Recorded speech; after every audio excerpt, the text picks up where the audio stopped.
We are live. Huzzah! And it's my turn to read, right? I got Yes. a pretty setup. Whoa. So I ordered facial products because I'm 40, and you got to Sure. do that if you don't want to turn into the that guy in that scene in The Last Crusade. Now I can't remember the character name. How embarrassing.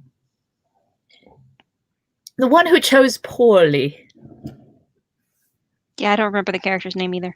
Drank from the wrong grail. Whatever. Anyway, if I don't want to look like him, I should do something nice to my face. So I went to Good Molecules, which is what my hairstylist recommended, and bought a bunch of crap to smear on my face. And it's lovely stuff, and none of it's scented, and it's pretty affordable for like skincare stuff because it turns out skincare stuff costs as much as dodo oil or something. Anyway, Indeed. yeah, Jesus. So I bought an array. But I'm not very girly, and I never have been, so I have no idea what order to apply it to my face in. I've kind of been making it up as I go along. Like I've got primer and toner and hyaluronic acid and a cleansing balm that feels more like coconut oil than soap, but I'm like, it says cleansing. Well, yeah, oil cleansing is a thing. That's what Yeah, I used to do for a while. it feels weird. Like good but weird. Like you expect to break out immediately, and then your skin's like, no, that was great, thank you. And I'm like,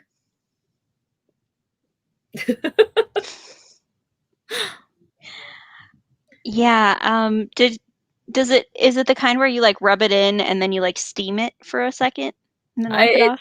it says nothing about steaming. It just says rub it in for a second and then rinse it or pat it with a wet towel or whatever. I'm like, okay, I can do that. And then do I do the hyaluronic acid or hyaluric? I don't know if that on is necessary, but do I do the primer next or the toner next? Well, primer sounds like what you would put under makeup.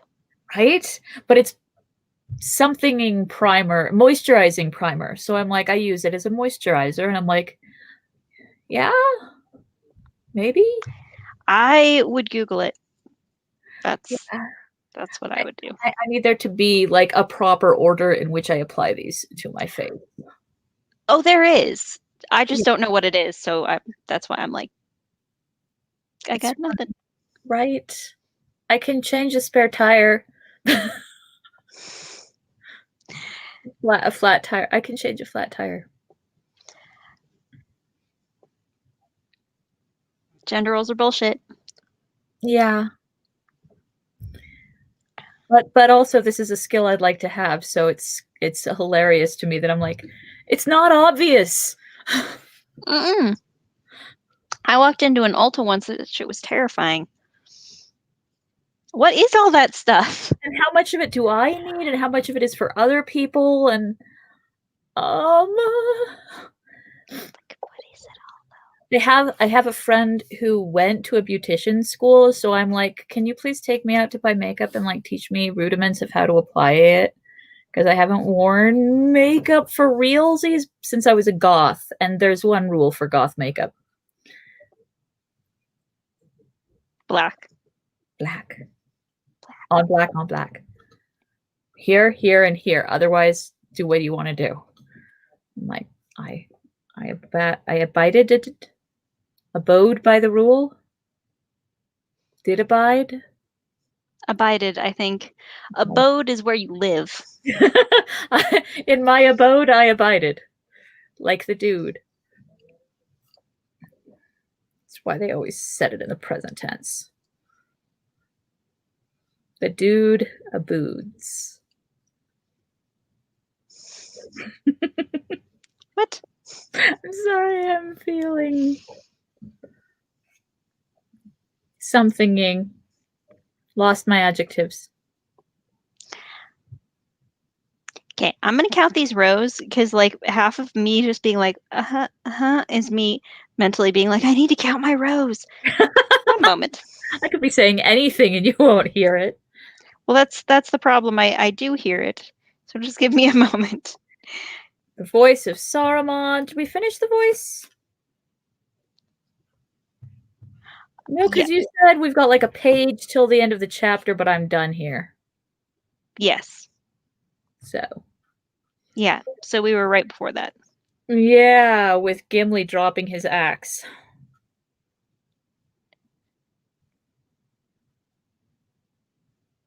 We must go and go now, and I must take your gatekeepers from you. Had we gotten to the point where... Yes, we had. Had we read the little poem? Mm-mm. Excuse me. I think I probably stopped at the little poem. We'll back up a bit then, just in case. You will manage well enough without them. Maybe I shall, said Treebeard, but I shall miss them. We hadn't gotten here? No, I'm saying no, you won't manage well enough without them. You're gonna fucking mess it up. You're gonna fuck up. We have become friends in so short a while that I think I must be getting hasty. Growing backwards towards youth, perhaps. But there, they are the first new thing under sun or moon that I have seen for many a long, long day. That's because you never leave your fucking forest, dude. I can vouch for it that if you never leave the house, you see very few new things. Yeah, we're all there. Not all of us. It's okay, they'll get raptured.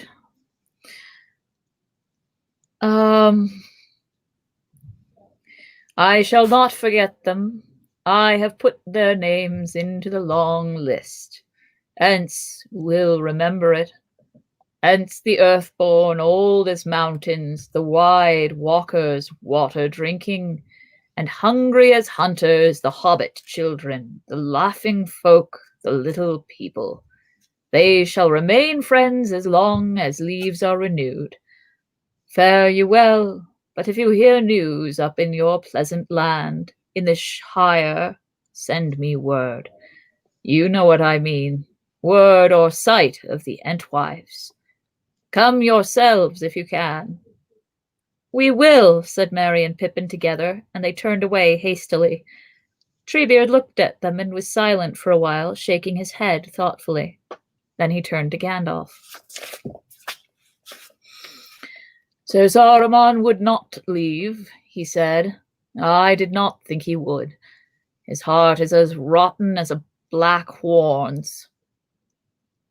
Still, if I were overcome and all my trees destroyed, I would not come while I had one dark hole left to hide in. No, said Gandalf, but you have not plotted to cover all the world with your trees and choke all other living things. But there it is. Saruman remains to nurse his hatred and weave again such webs as he can. He has the key of Orthanc, but he must not be allowed to escape. Indeed, no. Ents will see to that, said Treebeard. Saruman shall not set foot beyond the rock without my leave. Ents will watch over him. Good, said Gandalf. That is what I hoped. Now I can go and turn to other matters with one care the less. But you must be wary. The waters have gone down. It will not be enough to put sentinels round the tower, I fear. I do not doubt that there were deep ways delved under Orthanc, and that Saruman hopes to go and come unmarked before long. If you will undertake the labor, I beg you to pour in the waters again, and do so until Isengard remains a standing pool, or you discover the outlets. When all the underground places are drowned and the outlets blocked, then Saruman must stay upstairs and look out of the windows. Leave it to the Ents, said Treebeard. We shall search the valley from head to foot and peer under every pebble. Trees are coming back to live here. Old trees, wild trees. The Watchwood, we will call it. Not a squirrel will go here, but I shall know of it. Leave it to Ents. Until 7 times the years in which he tormented us have passed, we shall not tire of watching him.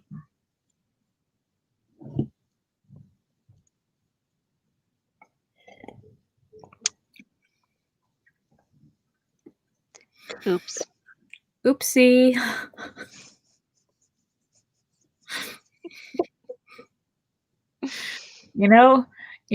What would be like the ultimate tragic irony is if some of the trees that Saruman causes to chop down and destroy were Entwives.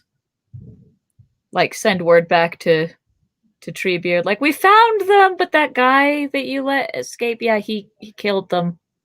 They're dead now. Why would you want to hurt me like this?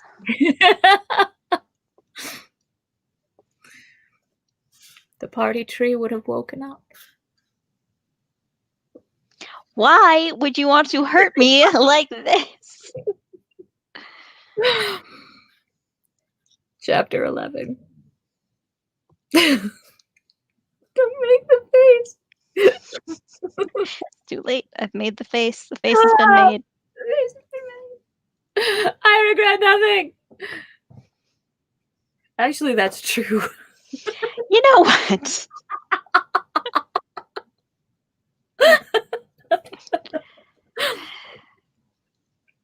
The Palantir. What you making today, by the way? Working on my sweater. Sleeve. Ooh. Where's the neck area? Purple part? Purple part's down at the bottom. Right here. Check. Emily's going to make me wristers out of, and she let me pick out the yarn today, and it was so pretty. Even if it is acrylic. It's so much cheaper. It depends where you buy. But there's nothing wrong with acrylic if it makes you happy. Right. I guess if I weren't wearing it, it would be clogging up a landfill or choking a seagull, so even if they are the worst birds. I mean, I guess technically it could also do that while you are wearing it. I sure shit hope not. I'm not saying I would prefer it. The Palantir. That's what you get. The sun was sinking behind the long western arm of the mountains when Gandalf and his companions, and the king with his riders, set out again from Isengard. Gandalf took Merry behind him, and Aragorn took Pippin. 2 of the king's men went on ahead, riding swiftly, and passed soon out of sight down into the valley. The others followed at an easy pace. Ents in a solemn row stood like statues at the gate, with their long arms uplifted, but they made no sound. Merry and Pippin looked back when they had passed some way down the winding road. Sunlight was still shining in the sky, but long shadows reached over Isengard, grey ruins falling into darkness. Treebeard stood alone there now, like the distant stump of an old tree. The hobbits thought of their first meeting upon the sunny ledge, far away on the borders of Fangorn. They came to the Pillar of the White Hand. The pillar was still standing, but the graven hand had been thrown down and broken into small pieces. Right in the middle of the road, the long forefinger lay, white in the dusk, its red nail darkening to black. The Ents pay attention to every detail, said Gandalf. They rode on, and evening deepened in the valley.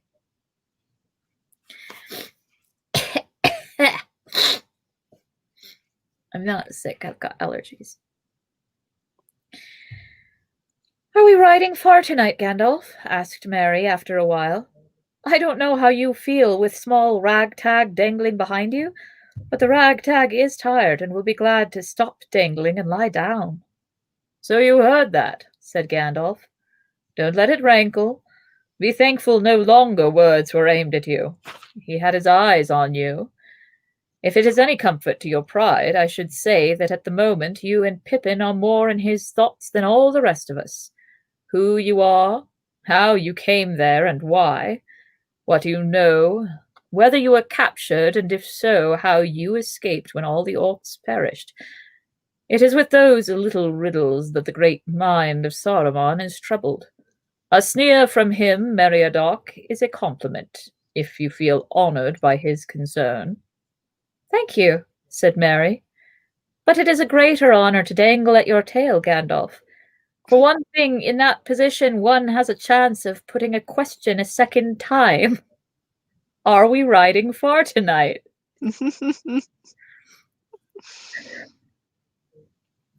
Gandalf laughed. A most unquenchable hobbit. Okay. All wizards should have a hobbit or two in their care, to teach them the meaning of the word and to correct them. I beg your pardon, but I have given thought even to these simple matters. We will ride for a few hours, gently, until we come to the end of the valley. Tomorrow we must ride faster. When we came, we meant to go straight from Isengard back to the king's house at Edoras over the plains, a ride of some days. But we have taken thought and changed the plan. Messengers have gone ahead to Helm's Deep to warn them that the king is returning tomorrow. He will ride from there with many men to Dunharrow by paths among the hills. From now on, no more than 2 or 3 together are to go openly over the land by day or night when it can be avoided. Nothing or a double helping is your way, said Merry. I am afraid I was not looking beyond tonight's bed. Where and what are Helm's Deep and all the rest of it? I don't know anything about this country. Then you'd best learn something if you wish to understand what is happening. But not just now, and not from me. I have too many pressing things to think about. All right, I'll tackle Strider by the campfire. He's less testy. But why all this secrecy? I thought we'd won the battle. Yes, we have won, but only the first victory, and that in itself increases our danger. There was some link between Isengard and Mordor which I have not yet fathomed. How they exchanged news I am not sure, but they did so. The Eye of Barad-dûr will be looking impatiently toward the Wizard's Vale, I think, and towards Rohan. The less it sees, the better. So about that. Yeah.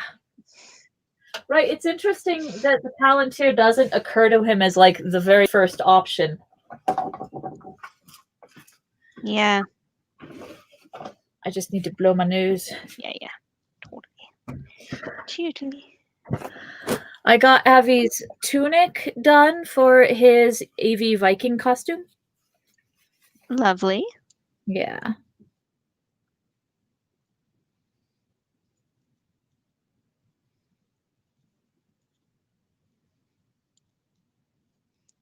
Oi. Oi. Oi? Oh, I'm just yelling at my yarn. Oh, yeah. Oi. Yeah. Yeah. That's what I said. I said, oi. How are we feeling, by the way, about Biden in the White House? Yeah, buddy. You know we're feeling good. Oh, yeah. Not quite as good as, I don't know, Bernie. Sure, but, you can't have everything. It's a step away from the ledge, and that feels good. The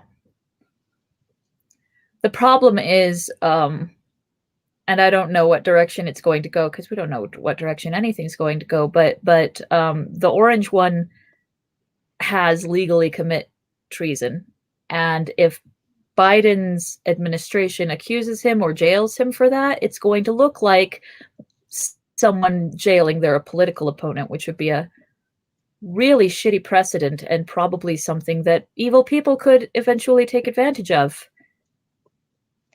I mean, I'm more concerned about him trying to have a coup before Biden takes office. Okay, yeah. Yeah. He's already had a cow. I just can only hope that he's as good at holding a coup as he is at holding a press conference. Yeah. I love that. Oh my god, I love that. Oh, Four Seasons. I'm at the Four Seasons. I'm at the Total Landscaping. I'm at the Four Seasons Total Landscaping.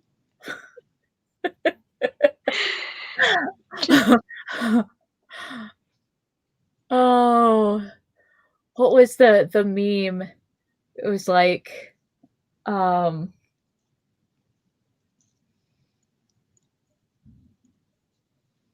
I can't remember the exact words, but it was something to the effect of so this is how fascism dies, and it's Amidala between a porn store and a whatever Crematorium. Crematorium. Thank you.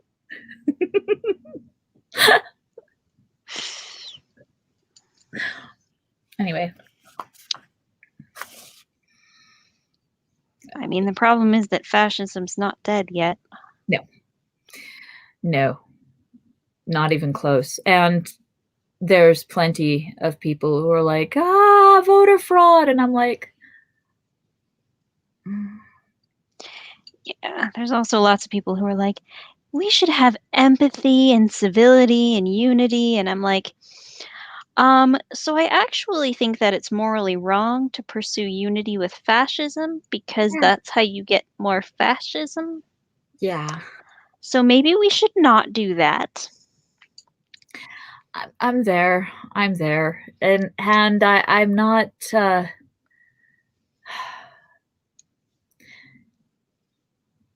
who was it who said forgiveness is great, but someone has to apologize first and admit some wrongdoing. You can't forgive someone who hasn't admitted any wrongdoing. That's not how forgiveness works. Not in this context. I mean, if you're a nun, sure, but for the rest of us,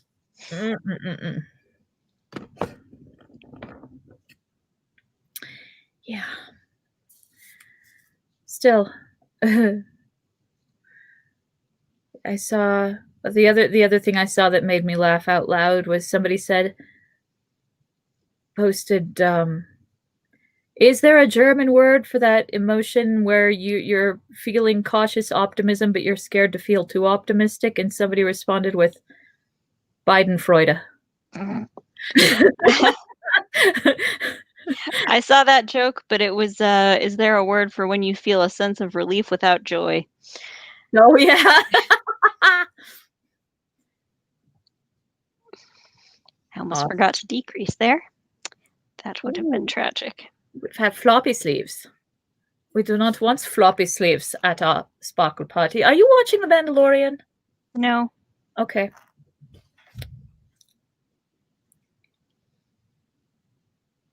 Why is Palula in it?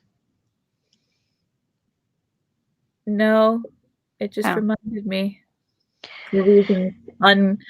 I can't navigate my brain. That's fine. I was just hoping Flula was in it. No Flula. There is a shit ton of SNL alumni though, performing various roles. Amy Sedaris and my brain just went blank, but yeah. It is very good. Well worth watching. The likelihood of me watching any TV show with an ongoing narrative is completely non-existent at the moment. But if I ever get that part of my brain back, I will put it on my list. Right. Yeah. I'm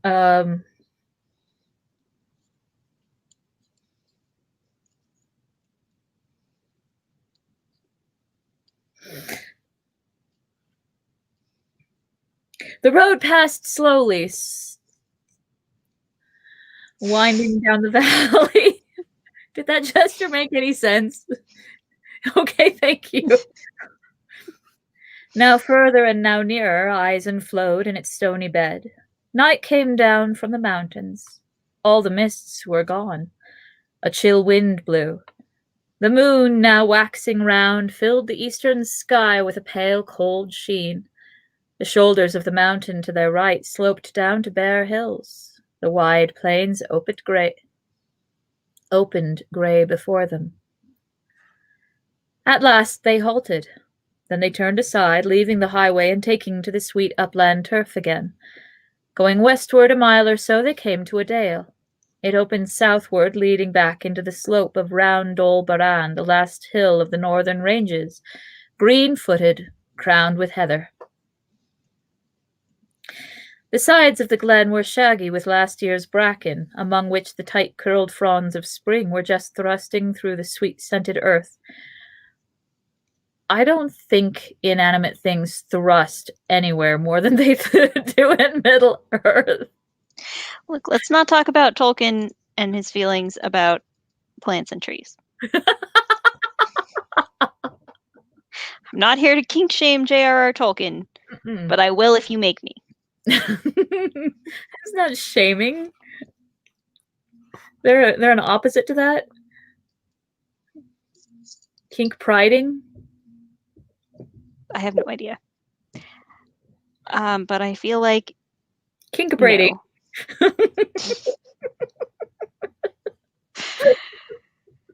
You know. No, I don't. Me neither. I just came out to have a good time, and I'm feeling very attacked. Not kink shaming. Thorn bushes grew thick upon the low banks, and under them they made their camp, 2 hours or so before the middle of the night. They lit a fire in a hollow down among the roots of a spreading hawthorn, tall as a tree, writhen with age, but hale in every limb. Buds were swelling at each twig's tip. Guards were set, 2 at a watch. The rest, after they had supped, wrapped themselves in a cloak and blanket. Just one. Or all of them. This is our get-along shirt. And slept. The hobbits lay in a corner by themselves upon a pile of old bracken. Merry was sleepy, but Pippin now seemed curiously restless. The bracken cracked and rustled as he twisted and turned. What's the something crack and bracken. Crack and bracken. Twist and turn and crack and bracken. What's the matter? Asked Merry. Are you lying on an anthill? No, said Pippin, but I'm not comfortable. I wonder how long it is since I slept in a bed. Merry yawned. Work it out on your fingers, he said. But you must know how long it is since we left Lorien. Oh, that, said Pippin. I mean a real bed in a bedroom. Well, Rivendell then, said Merry. But I could sleep anywhere tonight. You had the luck, Merry, said Pippin softly after a long pause. You were riding with Gandalf. Well, what of it? Did you get any news? Any information out of him? Yes, a good deal. More than usual. But you heard it all, or most of it. You were close by, and we were talking no secrets. But you can go with him tomorrow if you think you can get more out of him, and if he'll have you. Can I? Good. But he's close, isn't he? Not changed at all. Oh, yes he is, said Merry, waking up a little and beginning to wonder what was bothering his companion. He has grown or something. He can be both kinder and more alarming, merrier and more solemn than before, I think. He has changed, but we have not had a chance to see how much yet. But think of the last part of that business with Saruman. Remember, Saruman was once Gandalf's superior, head of the council, whatever that may be exactly. He was Saruman the White. Gandalf is the White now. Saruman came when he was told, and his rod was taken. And then he was just told... and then he was just told to go, and he went. Well, if Gandalf has changed at all, then he's closer than ever, that's all, Pippin argued. That glass ball now. He seemed mighty pleased with it. He knows or guesses something about it. But does he tell us what? No, not a word. Yet I picked it up and I saved it from rolling into a pool. Here, I'll take that, my lad. That's all. I wonder what it is. It felt so very heavy. Pippin's voice fell very low, as if he was talking to himself. Hello, said Mary. So that's what's bothering you. Now, Pippin, my lad, don't forget Gildor's saying, the one Sam used to quote, "Do not meddle in the affairs of wizards, for they are subtle and quick to anger." The first version of that I ever read in my life was the dragon one. Same. I think it's more well known, to be honest. Yeah, it was fun to come across this the first time and be like, oh, that's what that's mocking.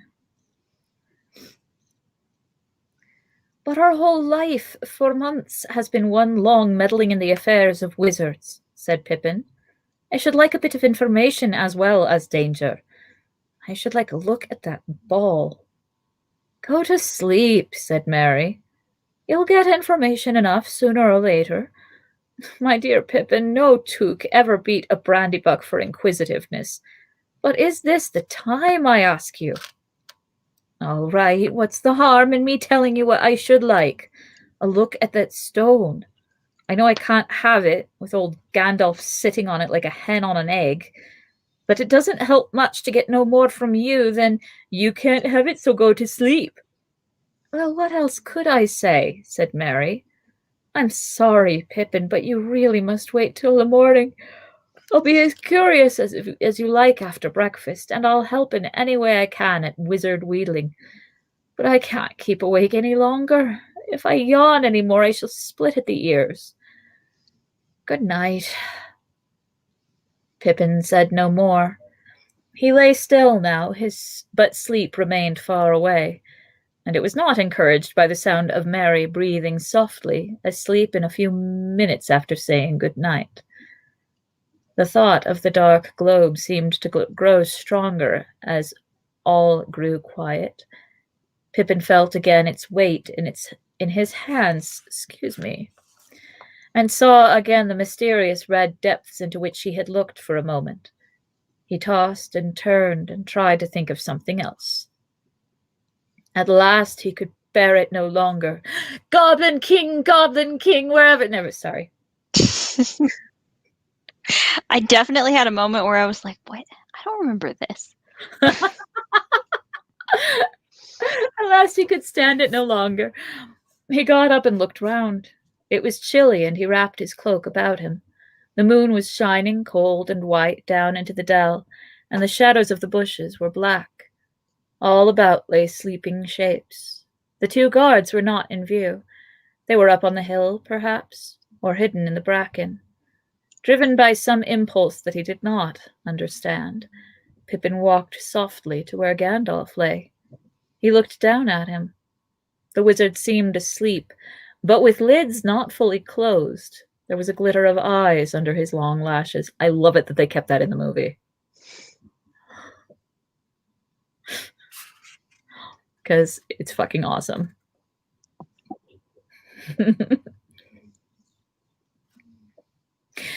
Pippin stepped back hastily, but Gandalf made no sign, and drawn forward once more, half against his will, the hobbit crept up again from behind the wizard's head.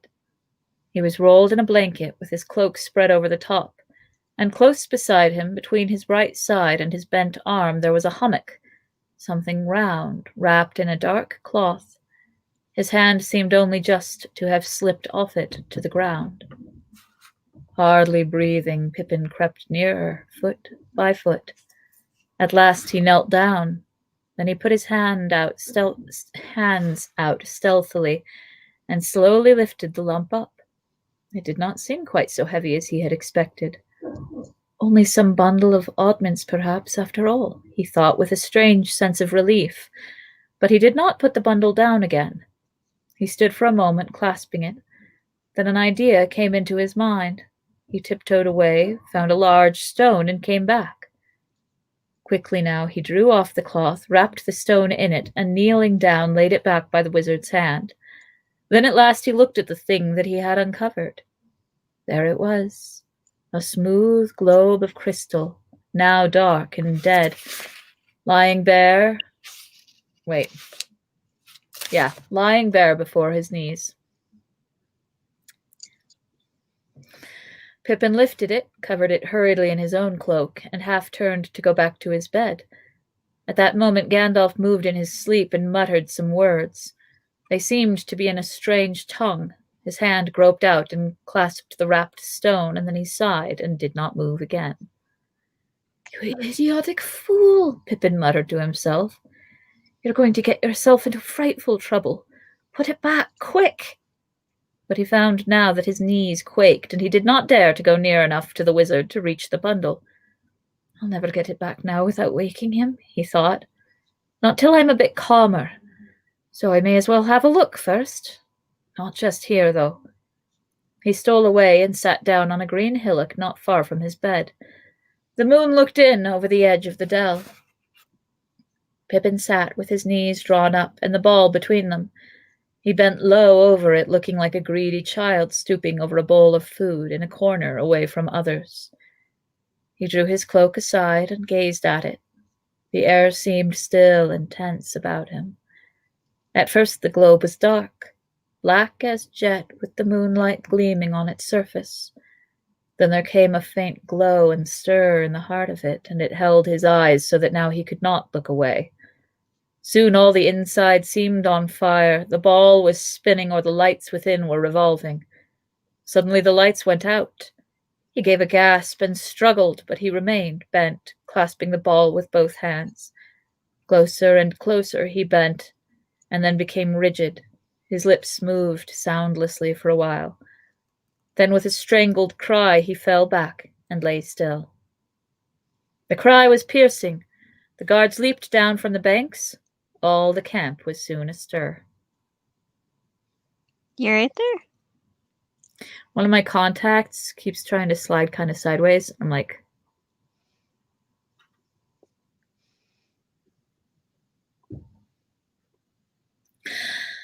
"So this is the thief," said Gandalf. Hastily he cast his cloak over the globe where it lay.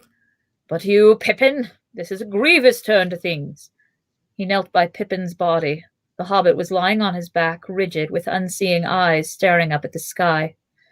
"The devilry! What mischief has he done? To himself and to all of us." The wizard's face was drawn and haggard. He took Pippin's hand and bent over his face, listening for his breath. Then he laid his hands on his brow.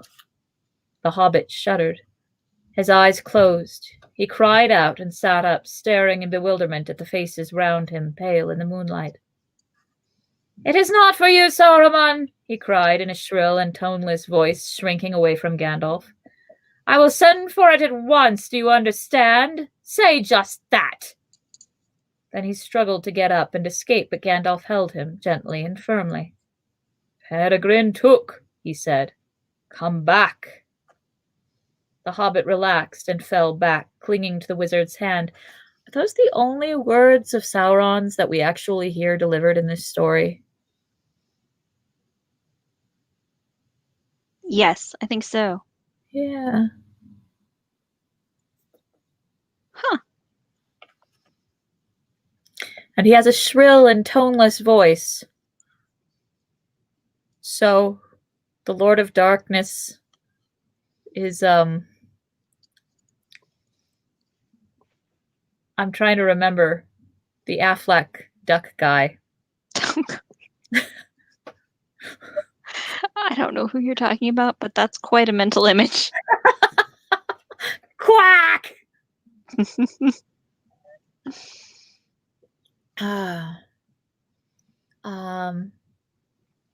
Gilbert Gottfried. Oh, him, yeah. Lord of Darkness. Mm-hmm. Checks out. Yeah. I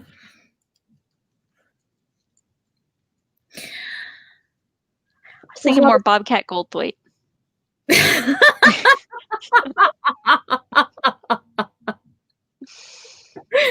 He's not toneless, he's more like multi-toned. I want my ring!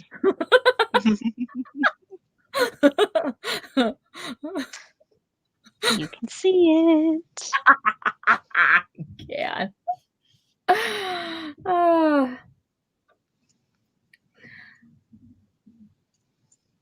The hobbit relaxed and fell back, clinging to the wizard's hand. "Gandalf," he cried. "Gandalf, forgive me." "Forgive you?" said the wizard. "Tell me first what you have done." I took the ball and looked at it," stammered Pippin, "and I saw things that frightened me, and I wanted to go away, but I couldn't. And then he came and questioned me, and he looked at me, and that is all I can remember." "That won't do," said Gandalf sternly. "What did you see, and what did you say?" Pippin shut his eyes and shivered, but said nothing. They all stared at him in silence, except Merry, who turned away. But Gandalf's face was still hard. "Speak," he said. "Woof." Undercutting the drama. When do we ever do anything else? It's our thing.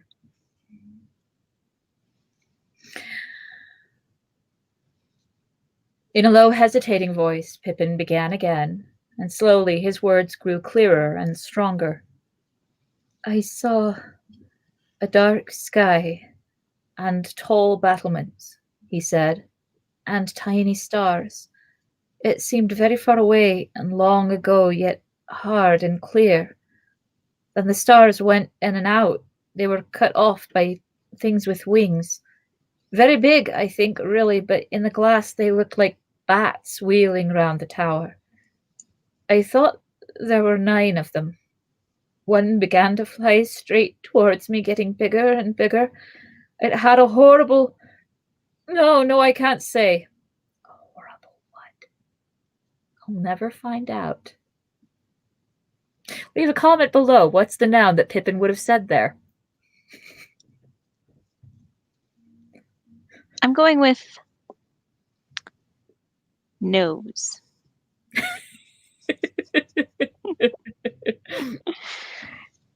We go with stench, because Palantirs might have smell-o-vision, and that would be awesome. You know, I thought about that too, but I thought nose would be funnier. Yes. I think you're right.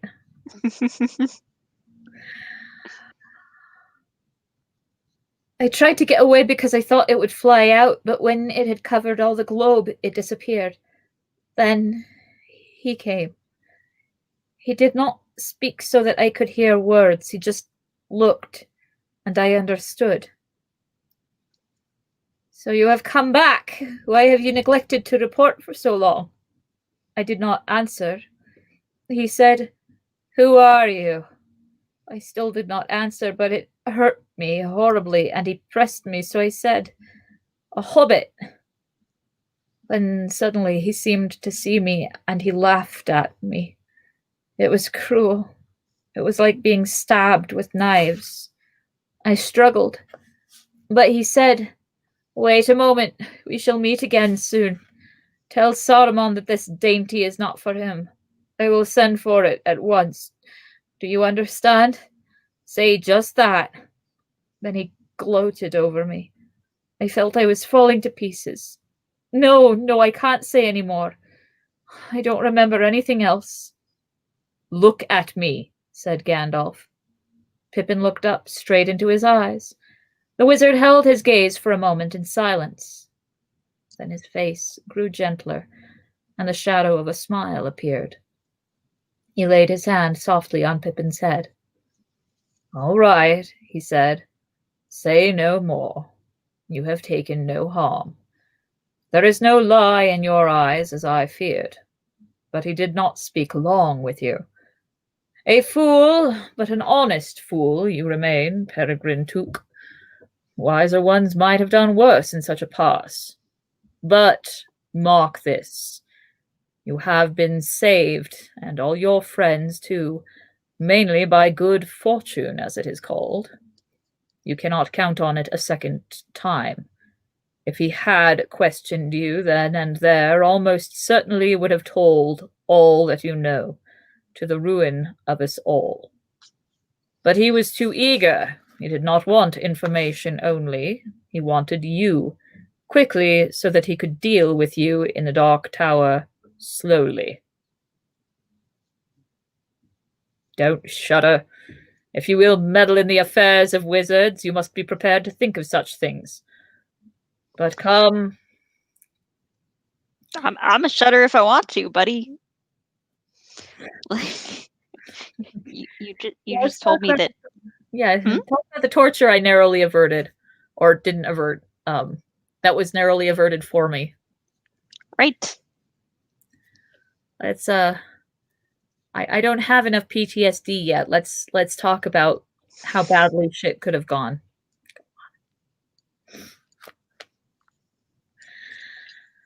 I forgive you. Be comforted. Things have not turned out as evilly as they might. He lifted Pippin gently and carried him back to his bed. Merry followed and sat down beside him. Lie there and rest if you can, Pippin, said Gandalf. Trust me, if you feel an itch in your palms again, tell me of it. Such things can be cured. But anyway, my dear hobbit, don't put a lump of rock under my elbow again. Now I will leave you two together for a while. Somewhere I have a bookmark and it's 7:58, so what the hell? 56. Seems like a spot to end. It's a good spot to end. And yeah.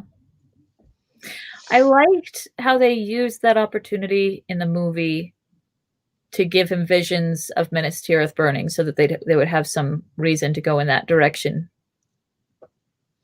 Yeah.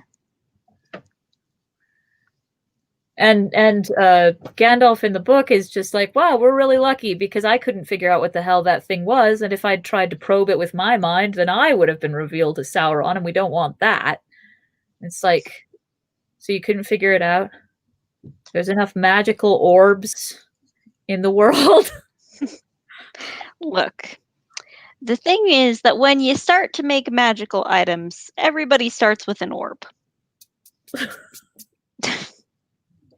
It's just orbs as far as the eye can see. And then rings are next, right? Because Bilbo's ring didn't give him pause ever, because it was just a magic ring. There's a bunch of those. He says that the ring gave him pause, and that there weren't that many around. Well, but there's also like few, though. There's more than the big ones. Mm-hmm. So that's like, and they've even talked about when the ring makers were making forays into the craft, they would make these ones that were lesser rings. And I'm like, I want to read the story that's about another or an actual one of those, because the only that'd one probably be not to be. Yeah. Be quite interesting. Right? Because they grant invisibility, or at least that's one of the options. Did I tell you Avi's been reading ElfQuest? You did not. How's he liking it? He needs to take a break because he breezed through like 4 of the graphic novels and didn't really absorb anything. But it, like, for in point of fact, so he wants every elf to have a power. He's got latched it into his head that they all have powers. So he's been trying to figure out what Cutter's power is, and he's certain that Cutter is a she. Okay, well, at least that's how he defaults. He was like, Mom, how would you feel about it if I cosplayed as Cutter? Because she's my favorite. And I'm like, everything about that sentence is awesome, kid. Not accurate, but awesome. Did you tell him? Yeah. I correct him in a kind of offhand way, like, Cutter's a dude, but yeah, totally. You can still cosplay.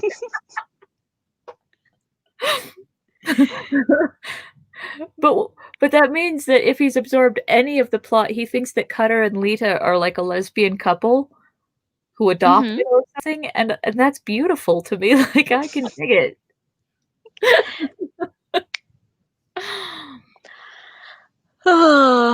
Oh, goodness. Right? Goodness me. Well, Oh, go watch my most recent video because I'm really trying to improve my filmmaking and YouTubing skills. So I'd like feedback, but not right now because it's bedtime. mhm, You look sleepy. I am. Are we doing 9 o'clock on Wednesday or Mm, earlier? 7, right? We could do 7. I will move my reminder. I love you. I love you too. Cuidado. Me amas.